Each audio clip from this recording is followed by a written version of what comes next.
Good morning, friends. Welcome to the next video. In this video, we will discuss 15 marks problem on consignment, and this is cost price with abnormal loss. Seventh problem. I already sent this one. First, I will read out the problem, then we will try to solve the problem. Right? Seventh problem. Satish of Gulbarga consigned 100 cases of biscuits, each costing rupees 500 to his agent Girish of Bidar to be sold at his risk. So here Satish of Gulbarga is the consigner and Girish of Bidar is the consignee. Consigner consigned 100 cases of biscuits of costing rupees 500 per case to Girish, right? Satish paid rupees 1000 towards freight and insurance. So this is a non-recurring expenses. On the way, 10 cases were destroyed due to accident. So goods and customer munde accident agide alli 10 cases loss agava, adಕ್ಕೆ ನಾವು abnormal loss ಅಂತ ಹೇಳ್ತೀವಿ. Insurance company paid compensation of rupees 4000 directly to the Satish. So ಇಲ್ಲಿ insurance ಕಂಪನಿಯರ 4000 ರೂಪಾಯಿ ಕನ್ಸೈನರ್ಗೆ compensation ಕೊಡ್ತಾರೆ. Girish took delivery of the remaining cases at Bidar, paying unloading charges and octroi rupees 270. So this unloading charges and octroi is also treated as a non-recurring expenses incurred by the consignee. His other expenses were rent rupees 60 and selling expenses rupees 40. So these two expenses are treated as a recurring expenses. He sold 80 cases at rupees 650 per case. He was entitled to a commission at 5% on sales. So ಇಲ್ಲಿ 80 ಕೇಸನ್ನು ಅವನು ಮಾರಾಟ ಮಾಡ್ತಾನೆ 650 ರೂಪಾಯಿ ಒಂದರಂತೆ and ಅವನಿಗೆ 5% commission ಕೊಡ್ತಾರೆ. You are required to prepare consignment account, Girish account and goods center consignment account. ಅದರ ಜೊತೆಗೆ ಇನ್ನೊಂದು ನಾವೇನು ತೆಗೆದಪ್ಪ ಅಂದ್ರೆ abnormal loss account, right? So ಈ ಒಂದು ಪ್ರಾಬ್ಲಮ್ ನಾವು ಫಸ್ಟ್ ಏನು ಮಾಡಬೇಕಂದ್ರೆ working ನೋಟೊಳಗೆ we have to calculate total sales, we have to calculate commission, we have to calculate value of abnormal loss, and we have to calculate the value of closing stock. First, working note.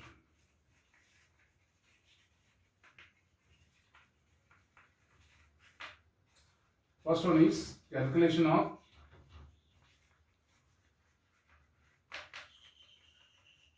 total sales proceed. Total sales proceed. Just ಮಾರಾಟ ಮಾಡಿದ್ರು he sold 80 cases. 80 cases into 650 per case. 650 per case. 650. Yes, right now, right?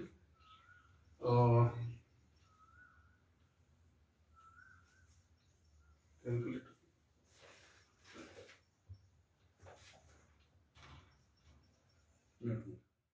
No.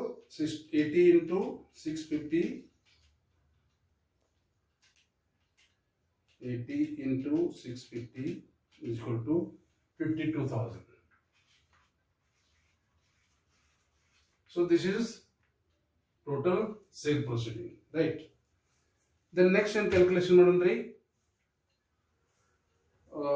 next now abnormal loss calculation to calculation of value of AB loss. Value of AB loss. In abnormal loss ಎಷ್ಟಾಗಿದೆ 10 cases destroyed ಅಂತ ಹೇಳ್ತಾರೆ. So 10 cases into 6, ಅವ್ರ ಕಳಿಸಿದ rate ನೋಡ್ಬೇಕು ಇಲ್ಲಿ 650 10 cases into 500 is equal to 5,000. Then add the cost price of 10 cases. Add proportionate share of non-recurring expenses. ಇಲ್ಲಿ ಒಂದು ನೆನ್ಪಿಡ್ಕೋಬೇಕು, accident ಆಗೋ ತಕ ಏನ್ ಖರ್ಚು ಮಾಡಿರಲ್ಲ ಅದನ್ನ ಮಾತ್ರ ತಗೋಬೇಕು. ಅಂದ್ರೆ ಇಲ್ಲೇನ ಹೇಳಕೊಂಡಿರಿ ಅಂದ್ರೆ ಇಲ್ಲಿ ಇಬ್ರು ನಾನ್ ರಿಕರಿಂಗ್ ಎಕ್ಸ್ಪೆನ್ಸ್ ಖರ್ಚು ಮಾಡ್ಯಾರ. ಕನ್ಸೈನರ್ 1000 ಖರ್ಚು ಮಾಡ್ಯಾನ ಟುವರ್ಡ್ಸ್ ಫ್ರೈಟ್ ಅಂಡ್ ಇನ್ಶೂರೆನ್ಸ್. ಆಮೇಲೆ ಕನ್ಸೈನರ್ ಕೂಡ ಇಲ್ಲಿ ನಾನ್ ರಿಕರಿಂಗ್ ಎಕ್ಸ್ಪೆನ್ಸ್ ಹಾಕಿನ ಅನ್ಲೋಡಿಂಗ್ ಚಾರ್ಜಸ್ ಮತ್ತು ಒಕ್ಟ್ರಾಯ್ ಐತೆ. ಸೊ ಅನ್ಲೋಡಿಂಗ್ ಚಾರ್ಜಸ್ ಮತ್ತು ಒಕ್ಟ್ರಾಯ್ ಅವು ಈ 10 ಕೇಸಿಗೆ ಅವನು ಖರ್ಚು ಮಾಡಿಲ್ಲ. ಅವ ಏನ್ ಮಾಡ್ತಾನಪ್ಪ ಅಂದ್ರೆ ಉಳಿದ ಎಷ್ಟು ಇವು ಕೇಸ್ ಡ್ಯಾಮೇಜ್ ಆದ ನಂತರ ಎಷ್ಟು ಉಳಿದವಲ್ಲ ಅಷ್ಟನ್ನು ಮಾತ್ರ ಅವ ಏನ್ ತಗೋತಾನ, ಅವನು ತಗೊಂಡ್ ಹೋಗ್ತಾನ, ಅವ್ರ ಮ್ಯಾಗ ಖರ್ಚು ಮಾಡ್ತಾನೆ. ಸೊ ಹಿಂಗಾಗಿ ಇನ್ಕರ್ಡ್ ಬೈ ಕನ್ಸೈನರ್ ಮಾತ್ರ ಎಷ್ಟದ 1000 into 10 divided by 100. 10 divided by 100 cases is equal to 100. So 5100 is value of AB loss, abnormal loss. Clear? ಈಗ ನಾವು ಮೂರನೇದು ಕ್ಯಾಲ್ಕುಲೇಷನ್ ಆಫ್ ಕಮಿಷನ್. ಕಮಿಷನ್ ಎಷ್ಟದರಲ್ಲಿ? he is entitled to 5% commission on sales, 5% on 52,000, 5% on 52,000. So 2,600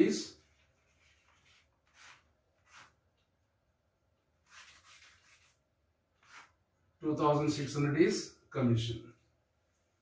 ಇದಾದ ನಂತರ ನಾವು ಇನ್ನೊಂದು important ಯಾವ್ದಪ್ಪ ಅಂದ್ರೆ calculation of value of closing stock. ಅದು important. Calculation of value of consignment stock or closing stock.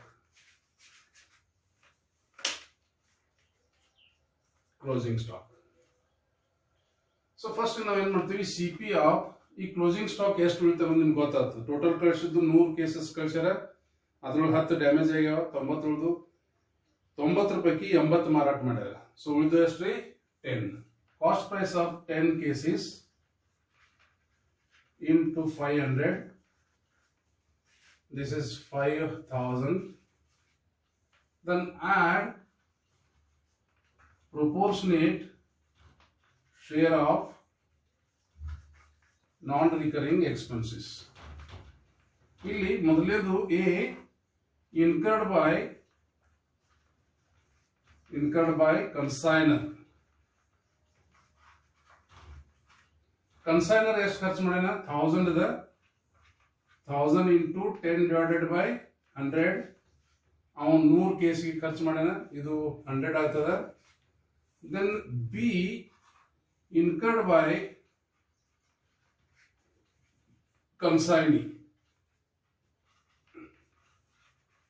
ಇದು ಯಾಕೆ ಸಪರೇಟ್ ತಗೊಂಡ್ರೆ ಕನ್ಸೈನಿ ಖರ್ಚು ಮಾಡೋಕ್ಕಿಂತ ಪೂರ್ವ ಎಬ್ನಾರ್ಮಲ್ ಲಾಸ್ ಅದ. ಅಂದ್ರೆ ಕನ್ಸೈನಿ ಗೂಡ್ಸ್ ಎಷ್ಟು ತಗೊಂಡ, ಆಕ್ಚುಲಿ ಕನ್ಸೈನರ್ 100 ಕೇಸಸ್ ಕಳಿಸಿದ್ದ, ಬಟ್ ಕನ್ಸೈನ್ ತಗೊಂಡ್ ಎಷ್ಟು ಅಂದ್ರೆ 90 ಮಾತ್ರ. ಯಾಕಂದ್ರೆ ದಾರಿ ಮಧ್ಯೆ ಎಷ್ಟಾಗಿದಾವ 10 ಕೇಸಸ್ ಡಿಸ್ಟ್ರಾಯ್ ಆಗಿದಾವ. ಸೊ ಹಿಂಗಾಗಿ ಅವನು ಉಳಿದ ಗೂಡ್ಸ್ ಅನ್ನು ತಗೋತಾನ.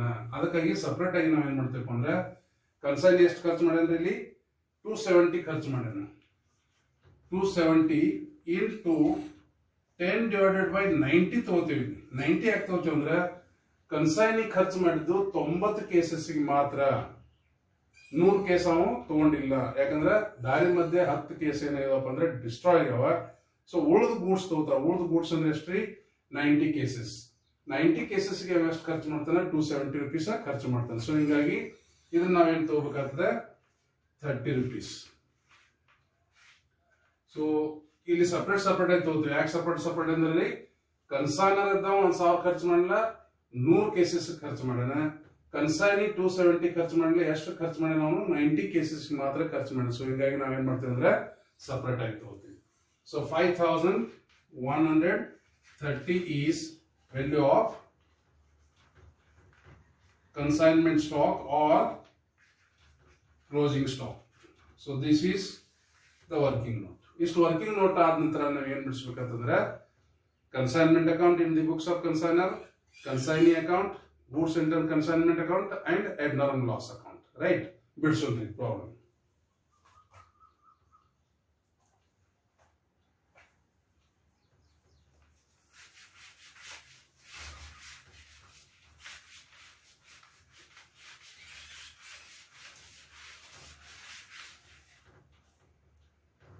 ಫಸ್ಟ್ ಏನ್ ಬರ್ಬೇಕ್ರಿ, in the books of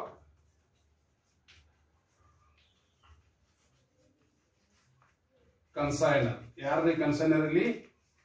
Satish. Consignor book ದಾಗ ನಾವು ಈ ಅಕೌಂಟ್ ಅನ್ನ ಬಿಡಿಸ್ಬೇಕು. ಫಸ್ಟ್ ಗೆ consignment account. Consignment account.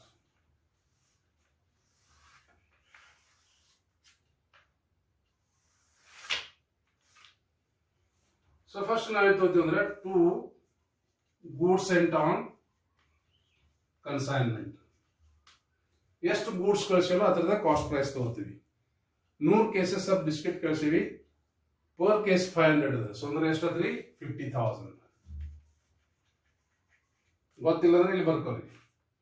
100 cases into 500, 50,000. Is it right? Then to cash or bank. ಇಲ್ಲಿ ಕನ್ಸೈನಿ ಏನ್ ಖರ್ಚು ಮಾಡಿರಲ್ಲ ಆ ಎಕ್ಸ್ಪೆನ್ಸಸ್ ನ ಇಲ್ಲಿ ತಗೋತೀವಿ ನಾವು. Expenses incurred by consignor. ಎದಕ್ಕೆ? Freight and insurance. Freight and insurance 1,000 rupees. Next entry ಯಾವ್ದಪ್ಪ ಅಂದ್ರೆ ಟು ಕನ್ಸೈನಿ. ಕನ್ಸೈನಿ ಯಾರ್ದಾರ ಇಲ್ಲಿ? ಗಿರೀಶ್. ಗಿರೀಶ್ ಅಕೌಂಟ್. ಇಲ್ಲಿ ಎಕ್ಸ್ಪೆನ್ಸಸ್. ಗಿರೀಶ್ ಏನ್ ಖರ್ಚು ಮಾಡಿದಲ್ಲ ಎಲ್ಲ ಎಕ್ಸ್ಪೆನ್ಸಸ್ ನ ಇಲ್ಲಿ ತಗೋತೀವಿ ನಾವು. ಯಾವ್ದು ಖರ್ಚು ಮಾಡಿದ್ರೆ ಅವನು? Unloading and octroi. ಎಷ್ಟಿದೆ? 270. Unloading and octroi. Then rent 60. Then selling expenses 40. So total is 370. ಅದ ಖರ್ಚು ಮಾಡಿದ್ದು. ದೆನ್ ಏನ್ ತಗೋತೀರಿ? To Girish account. ಇಲ್ಲಿ ಕಮಿಷನ್. ನಾವು ಈಗಾಗಲೇ ಕಮಿಷನ್ ಕ್ಯಾಲ್ಕುಲೇಷನ್ ಮಾಡಿವಿ. 2,600 ಇದೆ. Is it right? 5% on 52,000. Again credit side ನಾವೇನ್ ಮಾಡ್ತೀವಿ ಅಂದ್ರೆ by Girish account. Girish account ಇಲ್ಲಿ SP ತಗೋತೀವಿ, ಸೇಲ್ಸ್ ಪ್ರೊಸೀಡ್. ಎಷ್ಟು ಮಾರಾಟ ಮಾಡಿ ಅಂದ್ರೆ ಅವನು? 52,000. 52,000 ಮಾರಾಟ ಮಾಡಿದ. ದೆನ್ ಇನ್ನೊಂದು ಏನ್ ತಗೋತೀವಿ ಅಂದ್ರೆ ಇಲ್ಲಿ by AB loss account. Abnormal loss account. ಈಗಾಗಲೇ ಕ್ಯಾಲ್ಕುಲೇಷನ್ ಮಾಡಿ ನಾವು. ಅಬ್ನಾರ್ಮಲ್ ಲಾಸ್ ಎಷ್ಟಿದೆ? 5,100 ಇದೆ. ವರ್ಕಿಂಗ್ ನೋಟ್ ಕೊಡ್ರಿ.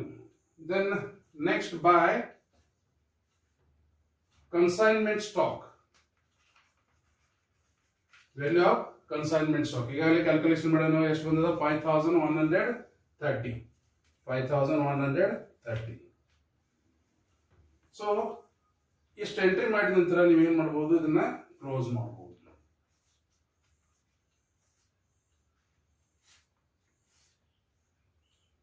$62,230. 62,230.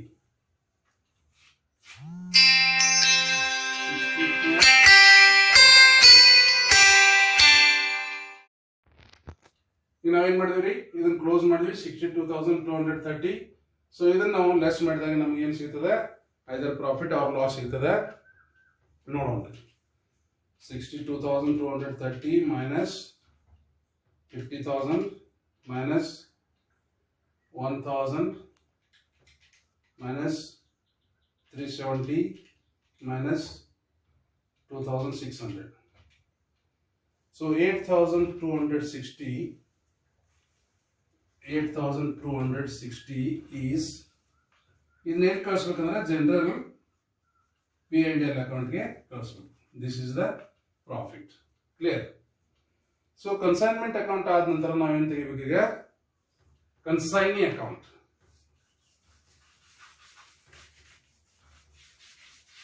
Who is consignee here? The Girish is the consignee. Clear?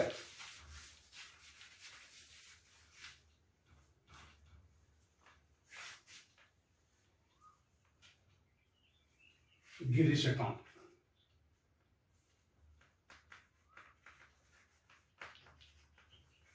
Or consignee's account.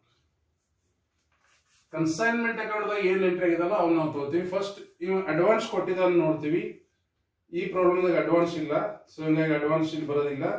So direct ನಾವೇನ್ ಮಾಡ್ತೀವಿ, ಅಲ್ಲಿ ಕ್ರೆಡಿಟ್ ಸೈಡ್ ಆಗಿದೆ ಕನ್ಸೈನ್ಮೆಂಟ್, ಇಲ್ಲಿ ನಾವೇನ್ ಮಾಡ್ತೀವಿ ಟು ಡೆಬಿಟ್ ಸೈಡ್ ಮಾಡ್ತೀವಿ ಟು ಕನ್ಸೈನ್ಮೆಂಟ್ ಅಕೌಂಟ್.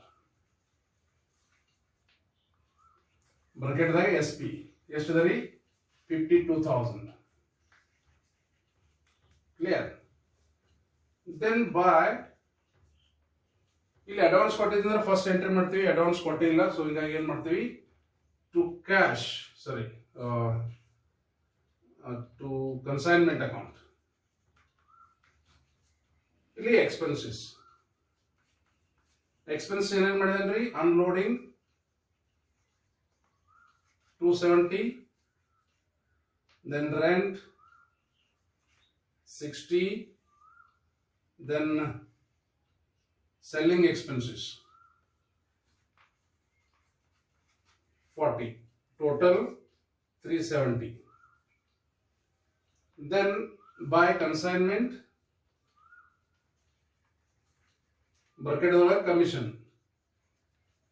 ಎಷ್ಟಿದೆ 2600. ಈಗಾಗಲೇ ಕ್ಯಾಲ್ಕುಲೇಷನ್ ಮಾಡಿ as per working note 2600. So star ನಂತರ ನಾವು ಕ್ಲೋಸ್ ಮಾಡ್ತೀವಿ ಇದನ್ನ 52,000.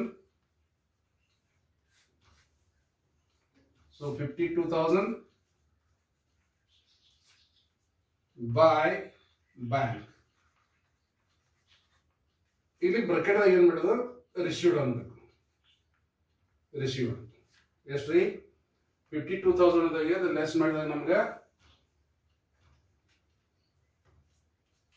52,000 minus 370 minus 2,600. So 49,030. 49,030. So this is consignee account. In next now goods sent on consignment account. Goods sent on consignment account. Again ಇದನ್ನು ಕೂಡ ನಾವು ಕನ್ಸೈನ್ಮೆಂಟ್ ಅಕೌಂಟ್ ನೋಡ್ಕೊಂಡ್ರೆ ಬಿಡಿಸ್ಬೇಕು, because consignment is the mother account ಅಂತ ಹೇಳ್ತೇವೆ ನಾವು. ಇಲ್ಲಿ ಫಸ್ಟ್ ತೊಗೊಂಡಿರ್ತೇವೆ ನೋಡ್ರಿ ನಾವು. ಇಲ್ಲಿ ಕನ್ಸೈನ್ಮೆಂಟ್ ಅಕೌಂಟ್ ದಾಗ to goods sent and consignment ಅಂತ ತೊಗೊಂಡಿರ್ತೇವೆ, ಅದನ್ನ ಇಲ್ಲಿ ತಗೋಬೇಕು ಬೈ ಕನ್ಸೈನ್ಮೆಂಟ್ ಅಕೌಂಟ್. ಇಲ್ಲಿ cost price of goods sent ಎಷ್ಟಾದ್ರೆ 50,000. ಇದನ್ನ ಏನ್ ಮಾಡ್ತೀವಿ to trading account. Trading account ಗೆ ಟ್ರಾನ್ಸ್ಫರ್ ಮಾಡಿ ಅದನ್ನ ಕ್ಲೋಸ್ ಮಾಡ್ತೀವಿ 50,000. 50,000.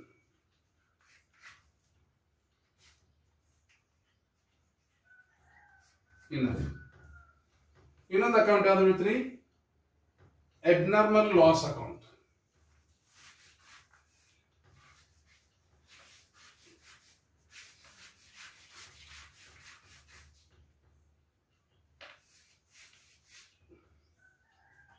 ಆಕ್ಚುಲಿ ಪ್ರಾಬ್ಲಮ್ ದಾಗ ಕೇಳಿಲ್ಲ, ಬಟ್ ಪ್ರಾಬ್ಲಮ್ ದಾಗ ನಾವು ಬಿಡಿಸ್ಬೇಕಾದ್ರೆ ಅಬ್ನಾರ್ಮಲ್ ಲಾಸ್ ನಾವು ಕ್ಯಾಲ್ಕುಲೇಷನ್ ಮಾಡೀವಿ. AB loss account. ಕ್ಲಿಯರ್?